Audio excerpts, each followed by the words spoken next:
Sa Kalbaryo ay maaalala ang ginawang pagkatay ng Diyos ng isang hayop upang magamit ang balat nito bilang panaklob sa kahihiyan ni Adan at Eva. Sa Kalbaryo ay maaalala ang ginawang paghahandog ni Abel ng firstborn ng kanyang kawan. Sa Kalbaryo ay maaalala ang ginawang paghahandog ni Abraham kay Isaac sa bundok ng Moriah.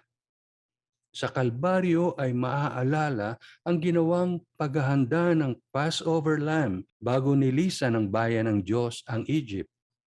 Ang nilalarawan ng mga animal sacrifices na ginawa ng Israel bilang alay sa banal na Diyos upang sila na makasalanan ay mailapit sa Kanya ay ang gagawing pagtubos ni Jesus sa bayan ng Diyos.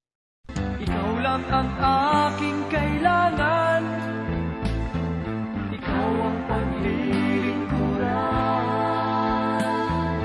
Jesu Kristo, tunay na kaibigan.